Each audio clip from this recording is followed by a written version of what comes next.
If you're watching this video, then Angry Birds Transformers likely needs no introduction, which is unfortunate because I scripted one anyway. Angry Birds Transformers is, as the name suggests, a Transformers and Angry Birds crossover in the form of a mobile game released in 2014 to go along with the release of my favorite Transformers movie. The core gameplay consists of shooting pigs and turning them into currency, which you can spend on upgrades and new characters to do, you know, the same thing, but a little better. I was around 6 when this game came out, and my god did I love it. I didn't really understand anything about the Transformers franchise when I was so young. I had a bunch of, like, the toys and stuff, and I watched a couple episodes of Transformers Rescue Bots here and there, but Angry Birds Transformers was my absolute bread and butter. Over the last couple of years, I've been getting more and more into Transformers, though I still have a ways to go as I've barely scratched the surface of the franchise. Which, by the way, writing this video has been severely humbling to my knowledge of Transformers, as I realize I don't know 90% of these characters. But I still feel a strong sense of satisfaction whenever I discover the original characters that the ones in game are based off of. So yeah, needless to say, this game has had a special place in my heart for a very long time. That is, until they started filling the game with microtransactions and like a battle pass? What? Yeah, the game kind of fell off, but that's not the point of this video. We're supposed to be talking about the character designs. So, how do I naturally segue into talking about the character? Oh, well, here we go. Alright, so I'm just going to go through each bird and their little roster of characters under their wing. Get it? Wing. Like, because they're birds. Alright! Calm down. I need to get so angry. Birds. Transform. So the first character we get to play as is Optimus Prime, which makes sense as he's the face of the franchise, but holy fuck is he pathetic. Anyway, the game's shitty power scaling aside, I really love this design. I love the angular look to the chest portion, and the skinny waist and thighs with the large calves and forearms really does something for me in a sexual way. It's got a really nice silhouette that works really well for it. One thing I really like about these designs is that it's kind of just a transformer with its head replaced by an Angry Bird as opposed to being a whole design mashed onto the Angry Bird like they did with the Star Wars designs, which I also love. I like the all blue hips a lot, and I like how they integrated the Bayverse style flames onto the G1 color scheme. The silver beak is an interesting touch, and I think that it's a decent representation of the mouth plate. I mean, for an Angry Bird. If some cosplayer showed up in an Optimus Prime costume and just painted their lips silver, I don't think they'd get kudos from me. Also, I really like the wheels on the shoulders and legs. 8 out of 10. His Energon skin isn't terrible. I mean, it's still using the same model I already like, but as you'll see with most skins in the game, the models get reused a lot, so I can't really give every skin the same points I give the original. In my opinion, the glowing doesn't look that good on the flames, but everywhere else looks just fine. 6 out of 10. I don't have much to talk about for his ultimate skin. It's the same as the default, but the colors on the calves, hands, hips, and shoulders are inverted. I don't despise it, but I sure as hell don't love it. I'll give it like a 6 out of 10. It doesn't really do anything wrong for me, but it definitely doesn't do anything right. Optimus's epic skin is surprisingly something I'm very fond of. The gold, red, and black color scheme honestly looks so good, and the red flames on the black calves work really well. I don't really think the flames on the forearms look as good, and if they were black like the hands, I think it could work better. But even if that were the case, I don't think it would earn it a higher score. 7 out of 10. The general skin is just the original, but with battle damage and yellow details on the hips, which I actually do wish were on the original. But I'm also not super into battle damage skins as a concept, but if it's done well, I can enjoy it. Personally, I'm not a fan of the execution here, at least from what I can see from this render. I suppose now is a good time to mention I'm looking at all these skins just from the Wikipedia page and not the actual models in the game itself. I never got far enough in the game to showcase every design. Anyway, the skin is like a 5 out of 10. The neon skin is another attempt at the whole glowing effect thing, and it does it so much better than the Energon design, it's not even funny. This looks really good, at least from what I can tell from this render. I'm sure the render is doing some heavy lifting, but the darker colors here do a good job contrasting the neon lights. And once again, the hips have the extra details that I really like. 8 out of 10. Next we have Ultra Magnus, and he looks decent. Slightly controversial, but I actually really like the white Optimus design for Ultra Magnus. Not in this game though. I really wish they would have just gone for the armored look for this design. I like that he has the Autobot logos on his shoulders, and I like the little triangle thingies on his forearms, which are oddly only present on Optimus's epic skin. Yeah, I don't really have any notes. It looks like Ultra Magnus. Again, I just wish they would have adapted his armor. 6 out of 10. His major skin is just another battle damage variant, which I don't really think there's anything noteworthy about. 5 out of 10. And then there's his neon skin, which actually looks decent.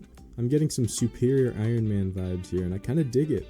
This is the first skin to change the color of red himself, which doesn't really matter, just something worth mentioning. I like it better than Ultra Magnus's other skins, but honestly it feels wrong ranking it higher, so 6 out of 10. Next is Nemesis Prime, and honestly, I quite like it. I really like the teal, but I think it would have been better if they integrated either the red flames or the teal, as far as the forearms go, as opposed to both. And the blue part by the hands, I can't tell if it's just the lighting or if it's actually blue there, but I do not like it very much. But overall, I like it. 7 out of 10.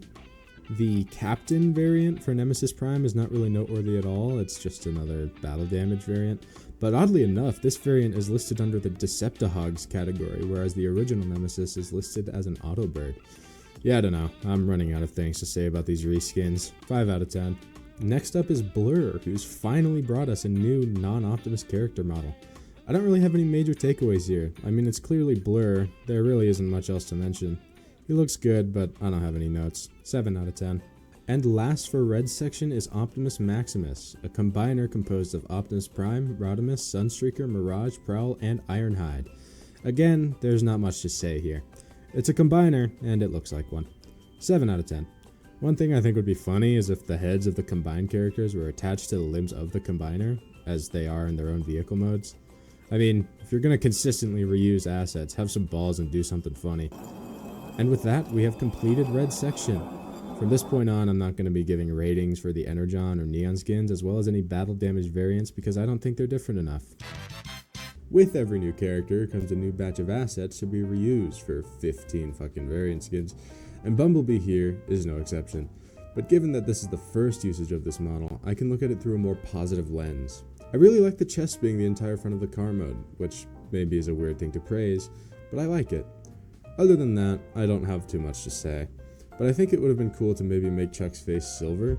Another thing I think would make it better is making the biceps and thighs the same color. I think taking the arms and making them the dark blue or blackish color of the thighs and stripes would make it look a lot better to me. But still, I love this design. 7.5 out of 10.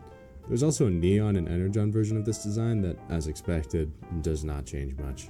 The High Octane skin is another inverse color scheme skin based on Bumblebee's design at the beginning of Age of Extinction, one of the few elements of that movie that aren't actually terrible. One thing I didn't mention in the last one is the wheels and the heels, which I really like, and given the fact that this is a reskin, they're still here. I think it's decent, but I don't like it more than the default. 6 out of 10. The classic variant, however, I do like more than the default. I really love this design. And yes, there is a little bit of G1 bias at play here, but I don't care. I really like the actual horns on the head of this design, which up until this point I didn't even notice weren't what was on the default Bumblebee. I think these horns on the other Bumblebees would look absolutely peak. 9 out of 10. Next up we have Rodimus, which, truth be told, I do not care for at all. I honestly do not care for Rodimus being a muscle car as opposed to a sports car. I don't know how obvious it is that I don't know shit about cars, but the point is, I do not like this vehicle mode for him. Other than that though, I don't really care for it, but I'm not really a Hot Rod fan, so it doesn't matter to me. I also think the pseudo horns from the Bumblebee designs should be removed for Hot Rod. 5 out of 10. There's also a Neon version, which, again, is not much different. His Nemesis variant is, in my opinion, a lot more enjoyable to look at. I don't know what the source material is for this variant, but I like the color scheme a lot. The dark blue and purple work very well together, and I like it. 6 out of 10. And the next is Cliffjumper, and I'm sorry, but I am heavily biased, and I do not care. I love Cliffjumper. What I would say I don't like is, once again, the thighs and arms being different colors. Again, make the gunmetal parts of the arms that black color seen on the thighs, and then change the forearms to red and not that weird burgundy color. But still, seeing Cliffjumper in a classic design like this makes me happy. 8 out of 10. He also has a battle damage variant, because of course he does. He's died like 100 times. Never mind, he's died twice. Anyway, here's Cosmos, and he looks just fine. He's easily recognizable as who he sets out to be, but what the fuck is that face? A lot of these characters with faceplates are being absolutely disrespected with some of these adaptations, and the worst is yet to come. It's not terrible, but man, he looks like Papa Smurf. 5 out of 10. So the first of Terrence's characters is Heatwave, and I really like the silhouette of this design, and the broad shoulders and long arms give him a very powerful build.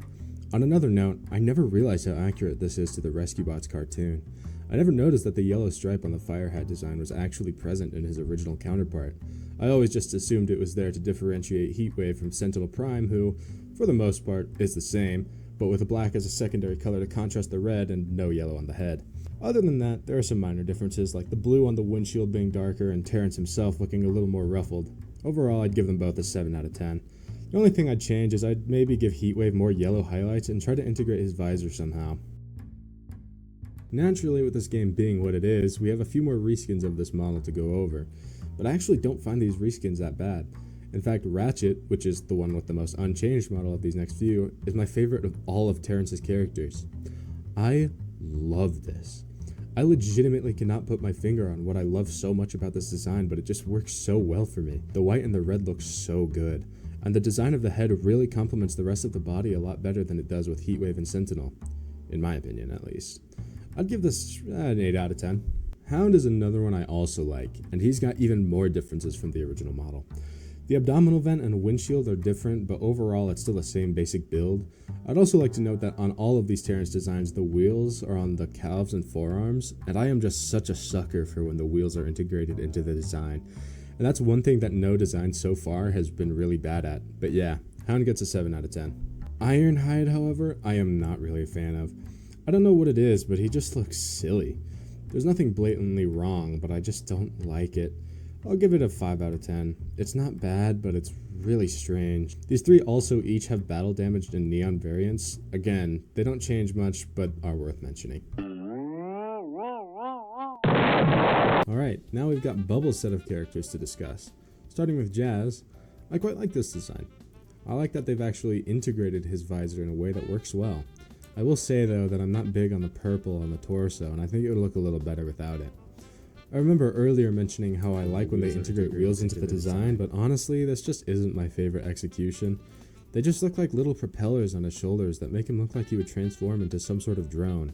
But overall, I don't think he looks bad at all. 6.5 out of 10. I'm not familiar with the character Ricochet, but from the little research I did, it seems that being a black recolor of Jazz is accurate.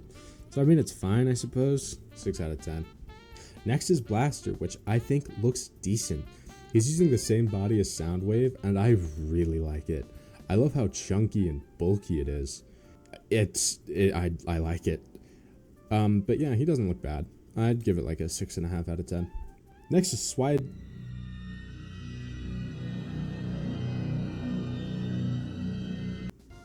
Sideswipe, and he looks quite good.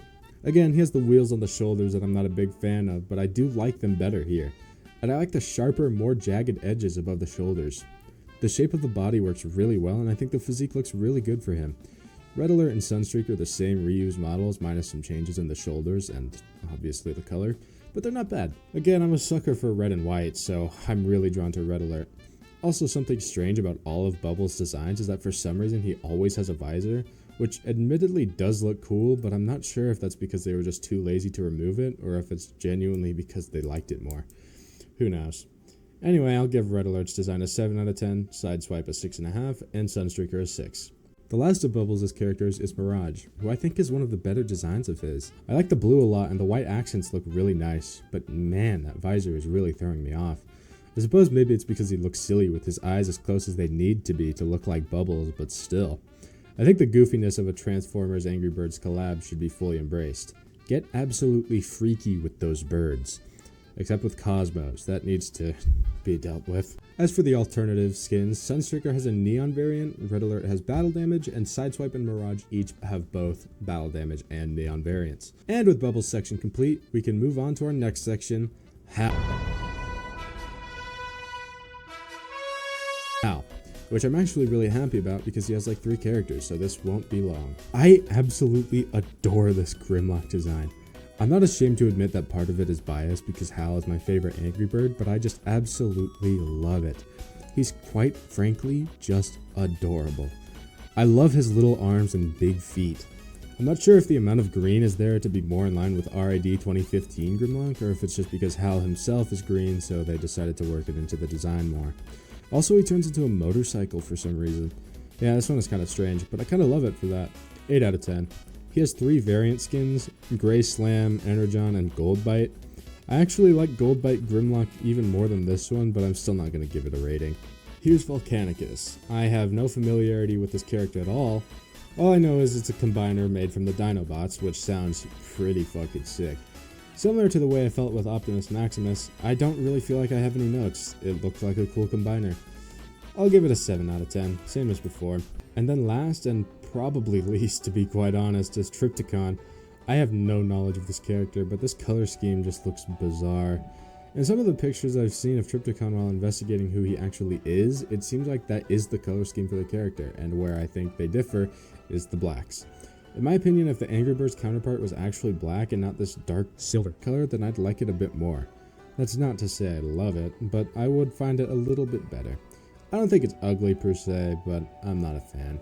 5.5 out of 10. Alright, I'm just going to kind of speed run through Stella's characters because I don't give a fuck anymore. The script has taken too much of my time already. RC, I wish it was white and pink and not pink and magenta. 6 out of 10. Arachnid, the colors are good, but I wish they'd change the shape of her head. 6 out of 10. Chromia, again, the head shape could be different, but this isn't the worst. 6 out of 10. And I don't know who Nova Star, Moonracer, and Greenlight are, but they all look fine. All of them are like a 5 out of 10. Now we've finally gotten out of that stupid girls category. Anyway, this next one really came out of the blue, but it's okay. He's just winging it. Get it? Because he's a bird. An angry bird. I'm just going to do all of the Blues characters in one go because they're all the same model, just recolored. I do actually like these ones a lot, and I think they're very well proportioned, and I like the placement of the wheels on the back of the shoulders and not the front. I do honestly like the way they all look, except maybe Beachcomber, and that's because that looks nothing like Beachcomber. But frankly, it's not a big deal. I honestly think he would have worked better as one of Bubbles' characters, but overall I'd give Bluestreak and Prowl a 6.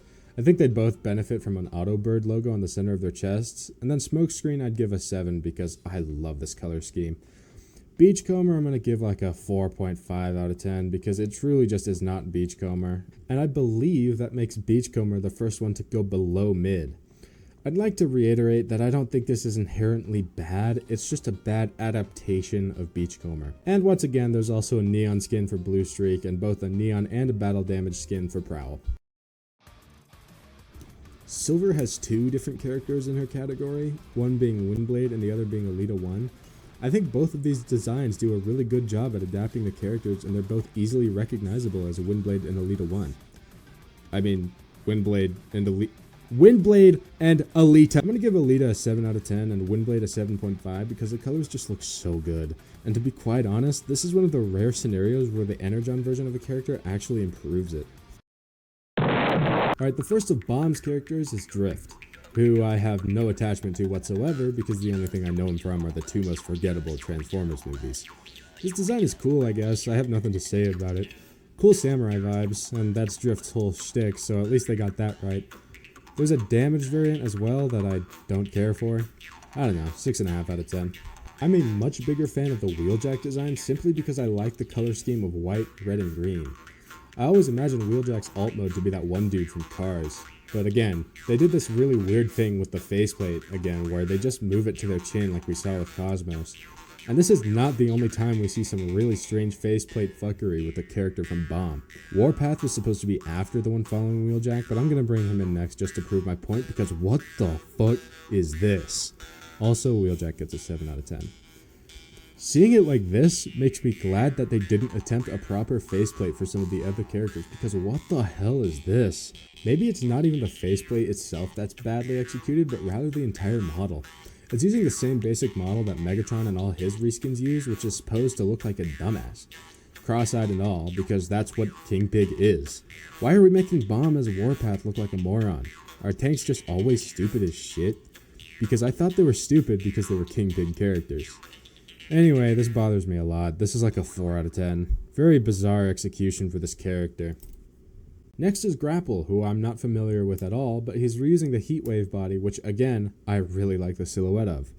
Again, I'm unfamiliar with this character, but this design is honestly really visually pleasing. I quite like it. 7 out of 10.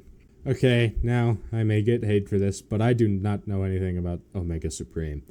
My only exposure to the character are his brief appearances in the Skybound comics. Please, settle down. Stop being such angry birds. But yeah, he's kind of cool. He looks neat. I don't love it, but I'm also just not really a fan of Omega Supreme's design anyway, so that's not a fault on the game. I'd give it a 6 or 7. What? Hey. What? Raven. Yeah? Come with me. Now. I. Come on, little guy. Word on the street is you made a 6-7 joke. Okay, You know what wait. we do to guys who make 6-7 jokes? What do you guys want with me? What do you want? Everyone, meet your new king. All hail Lord Raven. All hail Lord Raven. I don't know what to do with all this power. Raven, send my flag. Silence! That's Lord Raven to you. Execute that man right away. Sorry about that, guys. I just became king. Let's see. Where were we? Oh, yeah. Wheeljack has a battle damaged and neon variant, and Omega Supreme just has battle damage. I'm going to speedrun these last few birds because I'm so tired of making this video, so here we go. Matilda brings us Nautica. I have no idea who the fuck this is, but it's a fine design. I'll give it a 6 out of 10. There's also an Energon variant, which of course does not change much. Matilda's only other character is Strongarm, which... hubba. And then we finally have the Mighty Eagle, who's packing Alpha Trion, 7 out of 10, Superion, also 7 out of 10, and Cut, 6 out of 10. There's also a battle damage variant for Alpha Trion, and holy fuck. This is the most pathetic battle damage I've ever seen in my entire goddamn life. Battle damage does not mean kind of dirty. I want to see this man ripped to fucking shreds. And with that, that completes our overview of the Autobot designs. I was going to include the Deceptihogs in this video as well, but honestly, I can only go through so many designs before I start to get bored and begin raking them negatively just because I'm not entertained. So I've decided to cut this video into 2 parts. Anyway, now that I've embarrassed myself by showcasing how little I know about the Transformers franchise, I'm gonna call it a night.